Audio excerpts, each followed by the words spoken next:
মোহতারাম হাজরিন, প্রতিদিন আমাদের নবী সাল্লাল্লাহু আলাইহি সাল্লাম কোরআনে কারীমের যে সূরা এবং আয়াতগুলো তেলাওয়াত করতেন, তার মধ্যে সবচেয়ে বেশি পরিমাণে তেলাওয়াত হতো তার কোরআনে কারীমের শেষ তিনটি সূরা, সূরা ইখলাস, সূরা ফালাক, সূরা নাস। এই তিনটি সূরা ৫ ওয়াক্ত নামাজের পর তিনি তেলাওয়াত করতেন একবার করে, আমাদেরকেও করার নির্দেশ করেছেন। আর এই তিনটি সূরা সকাল এবং সন্ধ্যায় এই দুই টাইমে তিনবার করে তেলাওয়াত করতেন। আবার রাতে শুতে যাওয়ার আগে, ঘুমোতে যাওয়ার আগেও তিনি এই সূরাগুলো তিনবার তেলাওয়াত করতেন এবং এগুলো তেলাওয়াত করে হাতে ফু দিয়ে পুরা শরীরের যতটুকু সম্ভব মোছার এই নির্দেশনা তিনি দিয়েছেন। এর মাধ্যমে দুষ্ট শয়তানের প্রভাব থেকে আরো নানামুখী ক্ষতি থেকে আল্লাহ তাআলা আমাদেরকে হেফাজতে রাখেন। তাহলে গোটা কোরআনের যেই সূরাগুলো পরিমাণে সবচেয়ে বেশি তেলাওয়াত করতেন নবী করিম সাল্লাল্লাহু আলাইহি সাল্লাম সারা দিনের মধ্যে, সেগুলো হলো এই শেষ তিনটা সূরা, সূরা ইখলাস, সূরা ফালাক, সূরা নাস। এই আমলগুলো একজন মুসলমান হিসেবে আমাদেরও নিয়মিত করা উচিত। নবী করিম সাল্লাল্লাহু আলাইহি সাল্লামের কোরআনে কারীমের আয়াতের অংশ বিশেষ তেলাওয়াতের ক্ষেত্রে যদি আমরা বলি, তাহলে সবচেয়ে বেশি পরিমাণে সারাদিন রাতের মধ্যে তিনি তেলাওয়াত করতেন সেটা হলো আয়াতুল কুরসি। আয়াতুল কুরসি প্রত্যেক ওয়াক্ত নামাজের পরে যদি কেউ একবার পড়ে, নবী করিম সাল্লাল্লাহু আলাইহি সাল্লাম বলেছেন ওই ব্যক্তি আর জান্নাতের মধ্যে মৃত্যু ছাড়া আর কোনো আড়াল থাকবে না। অর্থাৎ মৃত্যু হওয়ার সঙ্গে সঙ্গে আল্লাহ রাব্বুল আলামিন তাকে জান্নাত দিবেন। অবশ্যই অন্যান্য শর্ত, তার শিরক মুক্ত ঈমান, বিদআত মুক্ত আমল, অন্যান্য হারাম বান্দার হক ইত্যাদি থেকে অবশ্যই তাকে মুক্ত থাকতে হবে। তাহলে সূরার মধ্যে তিনটি সূরা সবচেয়ে বেশি, আর আয়াতের মধ্যে আয়াতুল কুরসিটা সবচেয়ে বেশি। এটা রাতে শুইতে এবং সকাল সন্ধ্যা এবং ৫ ওয়াক্ত নামাজের পরে এই সববার তিনি এই সব সময়গুলোতে তিনি তেলাওয়াত করতেন। এর বাইরে তার দিন এবং রাতে যে সমস্ত সূরাগুলো বেশি তেলাওয়াত হতো সেগুলো হলো রাতে ঘুমোতে যাওয়ার সময় আয়াতুল কুরসি এবং ইখলাস, ফালাক, নাস তো আছেই। এগুলো ছাড়াও তিরমিজির হাদিস থেকে জানা যায় তিনি নিয়মিত সূরা মুলক, সূরা সিজদা, এই দুইটা সূরা রাতে ঘুমোতে যাওয়ার আগে তেলাওয়াত করতেন, শোয়ার আগে তেলাওয়াত করতেন। এবং মুসনাদ আহমদের বর্ণনা থেকে জানা যায় সূরা বনী ইসরাইল একটু বড় সূরা, আবার সূরা জুমার এটাও মোটামুটি বড় সূরা। এই সূরা জুমার এবং সূরা বনী ইসরাইল এই দুটি সূরাও নবী করিম সাল্লাল্লাহু আলাইহি সাল্লাম শোয়ার আগে তেলাওয়াত করতেন। আর বিচ্ছিন্ন আয়াতের মধ্যে প্রত্যেক সারা দিনের তার তেলাওয়াতের তালিকা ছিল কোরআনে কারীমের সূরা বাকারার শেষ দুটি আয়াত, এটাও তিনি ঘুমানোর আগে তেলাওয়াত করতেন। আর রাতে, গভীর রাতে, মাঝরাতে বা রাতের শেষ প্রহরে ঘুম ভেঙে গেলে তিনি সূরা আলে ইমরানের আয়াত তেলাওয়াত করতেন, যে আয়াতে আল্লাহ রাব্বুল আলামিনের নিদর্শন নিয়ে চিন্তা ভাবনার আহ্বান করা হয়েছে, ইন্না ফি খালকিস সামাওয়াতি ওয়াল আরদি ওয়াখতিলাফিল লাইলি ওয়ান নাহার। এই পুরাটা পর্যন্ত তিনি শেষ পর্যন্ত তেলাওয়াত করতেন। এর পাশাপাশি নবী করিম সাল্লাল্লাহু আলাইহি সাল্লাম গভীর রাতে ঘুম ভেঙে গেলে বা রাতের শেষ প্রহরে ঘুম ভেঙে গেলে সূরা আলে ইমরানের শেষ 10টি আয়াত তেলাওয়াত করতেন। এই হলো রাসূল আকরাম সাল্লাল্লাহু আলাইহি সাল্লামের সারা দিনের কোরআনে কারীমের তেলাওয়াতের নিয়মিত রুটিন। কোন মুসলমান নারী পুরুষ যদি চান যে আমি সারা দিনে কোরআনে কারীমে অন্তত নবী করিম সাল্লাল্লাহু আলাইহি সাল্লাম যে সূরা আয়াতগুলো নিয়মিত পড়তেন সেগুলো আমি নিয়মিত পড়বো, তাহলে তিনি এটাকে অনুসরণ করতে পারেন। আবার আমরা বলে দিচ্ছি, সকাল সন্ধ্যায় তিনবার করে সূরা ইখলাস, সূরা ফালাক, সূরা নাস এটা যদি কেউ পাঠ করে ওই দিনের জন্য, সকালে পড়লে সারা দিনের জন্য, সন্ধ্যায় পড়লে সারা রাতের জন্য স্বয়ং আল্লাহ রাব্বুল আলামিন যথেষ্ট হয়ে যাবেন। সবকিছুর ক্ষতি থেকে, অনিষ্ট থেকে আল্লাহ রাব্বুল আলামিন তাকে হেফাজতে রাখবেন।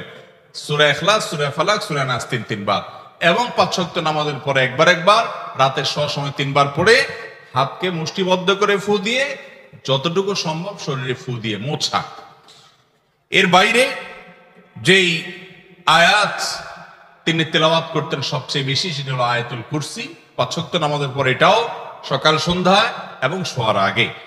আর রাতে ঘুমানোর আগে সবচেয়ে বেশি কোরআনকে তিনি সময় দিতেন, সেটা ছিল এই সূরা ইখলাস, ফালাক, নাস তিনবার তো বটেই, আয়াতুল কুরসি তো বটেই, এর পাশাপাশি সূরা সিজদা, সূরা মুলক সূরা মুলক সম্পর্কে তিনি বলেছেন, সূরা মুলক যদি কেউ তেলাওয়াত করে নিয়মিত প্রতিদিন শোয়ার আগে, কবরের যে আযাব, কবরের যে ভয়াবহ ফিতনা, এই ফিতনা থেকে আল্লাহ রাব্বুল আলামিন রাতে ঘুমোতে যাওয়ার আগে সূরা মুলক তেলাওয়াত করে আল্লাহ তাআলা হেফাজত রাখবেন। এর পাশাপাশি সূরা বনী ইসরাইল, সূরা জুমার তিনি রাতে ঘুমানোর আগে তেলাওয়াত করতেন। সূরা কাফিরুন তিনি রাতে ঘুমানোর আগে তেলাওয়াত করতেন, বিশেষভাবে সূরা কুলিয়াল কাফিরুন। আর এছাড়া সূরা বাকারার শেষ 2 আয়াত এটাও রাতে ঘুমানোর আগে তেলাওয়াত করতেন। গভীর রাতে ঘুম ভেঙে গেলে আলে ইমরানের শেষ 10 আয়াত তেলাওয়াত করতেন। এই হলো নবী করিম সাল্লাল্লাহু আলাইহি সাল্লামের সারা দিনের তেলাওয়াতের শিডিউল। এছাড়া বিশেষভাবে তাহাজ্জুদের নামাজে নবী করিম সাল্লাল্লাহু আলাইহি সাল্লাম সবচেয়ে বেশি কোরআন তেলাওয়াত করতে পছন্দ করতেন। অনেক দীর্ঘ সময় পর্যন্ত দাঁড়িয়ে কোরআন তেলাওয়াত করতেন। আম্মা জান আয়েশা রাদিয়াল্লাহু তাআলা আনহা বলেছেন, লা তাসআল আন হুসনিহিন্না ওয়া তুলিহিন্না। নবী করিম সাল্লাল্লাহু আলাইহি সাল্লাম তাহাজ্জুদের নামাজে যেই পরিমাণ কোরআন তেলাওয়াত করতেন এবং যত দীর্ঘ নামাজ পড়তেন, যত সুন্দর করে পড়তেন, রুকুতে গেলে মনে হতো যে আর তিনি উঠবেন না, এত লম্বা সময় ধরে তিনি তাসবিহ পেশ করতেন। রুকু থেকে উঠিয়ে দাঁড়িয়ে আল্লাহর প্রশংসা গুণকীর্তন এত বেশি করতেন, মনে হতো তিনি আর সিজদায় যাবেন না। সিজদা চলে গেলে এত সময় ধরে সিজদা করতে থাকতেন, মনে হতো মাথা তুলবেন না। আবার সিজদা থেকে উঠে বসে এত বেশি সময় ধরে দোয়া করতেন, মনে হতো তিনি আর সিজদা যাবেন না। এই রকম লম্বা সময় ব্যয় করতেন। কত দীর্ঘ ছিল তার সে নামাজ। আম্মা জান আয়েশা বলেছেন, লা তাসআলান হুসনিহিন্না ওয়া তুলিহিন্না। নবী করিম সাল্লাল্লাহু আলাইহি সাল্লামের তাহাজ্জুদের নামাজের সৌন্দর্য এবং দৈর্ঘ্য কত সময় নিয়ে করতেন আর বলো না, এত সময় নিয়ে করতেন যে এটা বলে বোঝানো মুশকিল। কত সময় নিয়ে করতেন যে তার পা ফুলে যেত। এত দীর্ঘ সময় দাঁড়িয়ে দাঁড়িয়ে তেলাওয়াত করতেন যে তার পা ফুলে যেত। নবী করিম সাল্লাল্লাহু আলাইহি সাল্লাম সবচেয়ে বেশি পছন্দ করতেন কোরআনে কারীমের তেলাওয়াত নামাজের মধ্যে, এবং সেটা ভোর রাতে। আর এটা আমাদের জীবন থেকে আজ সবচেয়ে বেশি হারিয়ে গেছে। মোহতারাম হাজরিন, নবী করিম সাল্লাল্লাহু আলাইহি সাল্লাম ভোর রাতে তাহাজ্জুদের নামাজে মধ্যরাত থেকে তিনি তেলাওয়াত শুরু করতেন, অনেক সময় সন্ধ্যা রাত থেকেই তেলাওয়াত শুরু করতেন। এবং এই নামাজের এক রাকাতে সহিহ মুসলিমের বর্ণনা অনুযায়ী সূরা বাকারা, সূরা আলে ইমরান, সূরা নিসা, তিনটা বড় বড় বৃহৎ তিনটা সূরা, সবচেয়ে বড় তিনটা সূরা, এই তিনও সূরা তিনি এক রাকাতে তেলাওয়াত করতেন। আপনি চিন্তা করুন, শুধু সূরা বাকারাই 3 পারার বেশি। এরপরে সূরা আলে ইমরান, এটাও দীর্ঘ। সূরা নিসা, তিনটা মিলিয়ে মোট কয় পারা হবে? এত পারার তেলাওয়াত শুধুমাত্র এক রাকাতে করতেন। আর আমাদের অবস্থা হলো, তারাবির নামাজে একটু সময় নিয়ে 2-4-5 মিনিট সময় নিয়ে এক রাকাত যদি তারাবির হাফেজ সাহেবরা, ইমাম সাহেবরা পড়ান, তাহলে আমরা অধৈর্য হয়ে যাই, ধৈর্য হারিয়ে ফেলি। আল্লাহ তাআলা আমাদের সকলকে কোরআনে কারীমকে সময় দেওয়ার তৌফিক দান করুন। শুধু তেলাওয়াত নয়, বুঝে কোরআন তেলাওয়াত করার চেষ্টা করব, তাফসীর জানার চেষ্টা করব, আল্লাহর কথা শুনে আমল করার চেষ্টা করব। আল্লাহ তাআলা আমাকে আপনাকে সবাইকে আমল করার তৌফিক দান করুন। তাহলে একদিনে নবী করিম সাল্লাল্লাহু আলাইহি সাল্লামের জীবনে যত সূরা এবং যত আয়াত তিনি প্রত্যহিক নিয়মিত প্রতিদিন করতেন, এটার তালিকা আমরা জানলাম। এর বাইরেও যতটুকু সময় আছে, সুযোগ আছে, আপনি তেলাওয়াত করবেন। এক পারা পড়লে 30 দিনে খতম হবে, অথবা আপনার সুবিধা অনুযায়ী আপনি খতম করবেন। রমাদানে সবচেয়ে বেশি পড়বেন, কিন্তু দিনের সবচেয়ে যেই সময়টাতে কোরআন বেশি তেলাওয়াত করবেন সেটা হলো শুইতে যাওয়ার আগে। আর এই টাইমে আমাদের কোরআন তেলাওয়াত তো দূরের কথা, আল্লাহর নাম নেওয়াও সম্ভব হয় না, কারণ ঘুমোতে যাওয়ার আগে আমাদের সবচেয়ে বেশি ব্যস্ততা থাকে মোবাইল নিয়ে।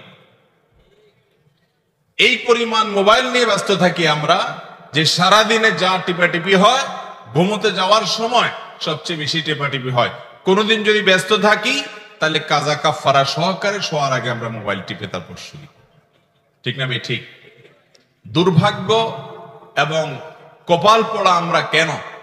এই হতভাগা এবং কপাল পড়া হওয়ার অন্যতম প্রধান কারণ হলো, ভাইরা আমার, কোরআন থেকে দূরে সরে যাওয়া। অতএব এই কোরআনকে সঙ্গ দেব তো ইনশাআল্লাহ, কোরআনের সান্নিধ্যে থাকবো তো ইনশাআল্লাহ।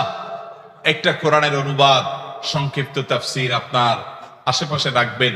প্রতিদিন আপনি অন্তত 5 মিনিট হলেও কোরআনকে সময় দিবেন। আর বিশেষভাবে নবী করিম সাল্লাল্লাহু আলাইহি সাল্লাম প্রাত্যহিকভাবে প্রতিদিন দৈনন্দিন কোরআনের যে অংশগুলো তেলাওয়াত করতেন, এটার তালিকা আপনি লিখে নিয়ে অন্তত এটাকে নিয়মিত আমল করবেন। আল্লাহ আমাকে আপনাকে আমাদের সবাইকে আমল করার তৌফিক দান করুন।